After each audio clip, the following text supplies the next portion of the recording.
The billionaire didn't ask security to escort her out.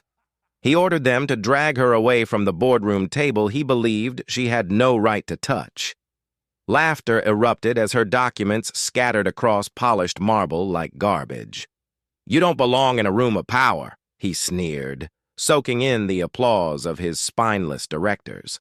Phones recorded her humiliation. Interns whispered. Her silence was exactly what he wanted, except he mistook silence for defeat. Because the moment she raised her wrist and tapped one button, the entire board would realize they just mocked the woman who controls the future of their empire.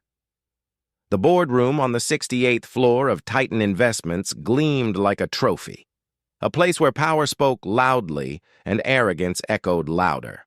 At the head of the table sat Victor Langford, a billionaire CEO known for crushing anyone he considered beneath him. Today, his target was Imani Reeves, the strategic consultant who saved his sinking company months earlier, and the woman he now planned to humiliate in front of every board member. Imani walked in calmly, a folder tucked neatly in her arm. She had been called to finalize the largest acquisition Titan Investments had ever seen, a multi-billion-dollar expansion that would vault the company into global dominance. But the moment she stepped through the door, the atmosphere shifted. Victor leaned back in his chair with a smirk. His voice cut through the silence like a blade. "Security," he announced loudly. "Remove her." Imani blinked once. "Excuse me?" Victor chuckled, savoring the tension. "We don't do business with your kind. You should know that by now." He snapped his fingers.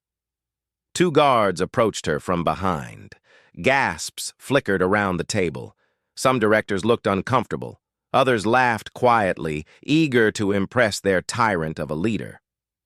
A few interns lifted their phones to record the spectacle, humiliation made into entertainment. Imani didn't move. "This would be a mistake," she warned politely. Victor stood and marched toward her, shoving her folder off the table. Documents scattered like feathers. "The only mistake was thinking someone like you belonged in a room like this." He leaned closer, sneering. "Now get out." Imani inhaled slowly. "Is that your final decision?" Victor smirked. "My first and final." Imani raised her wrist and tapped a concealed button on her smartwatch. A tiny red light blinked. "What is that supposed to do?" Victor scoffed. Imani's voice turned to steel. "Stream everything said in this room, live." "Streaming to who?" Victor mocked. "To the people who actually own your future." The boardroom doors burst open. A line of attorneys, not hers, but Titan's largest investors, stormed in with government observers. Their badges flashed under crystal chandeliers. The room fell into silence. "Victor Langford," declared the lead attorney, "you are under investigation for breach of fiduciary duty, discriminatory misconduct, and falsification of earnings reports. We have been reviewing evidence provided by Ms. Reeves for weeks." Victor's face drained. "This is absurd. She has no authority here." Imani raised her chin. "Actually, I do." She turned to the board and presented a signed document. "I own 51% of this acquisition, Victor, and your signature on the preliminary draft gives me full veto power over any deal you attempt to execute." Gasps. Chairs shuffled. Interns dropped their phones. One director stammered, "Is this true?" Imani nodded. Every number, every clause, every condition was drafted by me. Victor agreed to everything because he assumed I would remain invisible. The attorney placed a second document on the table.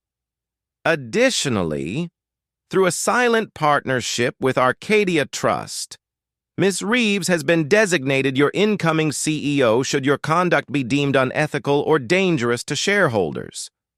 Victor stumbled backward. No, this can't be." Imani stepped forward, eyes locked on his. "You fired the wrong woman."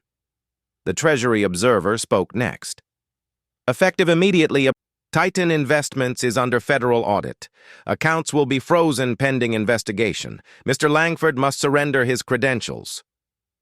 Security, the same two guards who touched Imani, now turned to Victor. No, Victor begged. Please. We can fix this. Imani's voice remained calm. When you shoved my work off this table, you shoved away your only lifeline.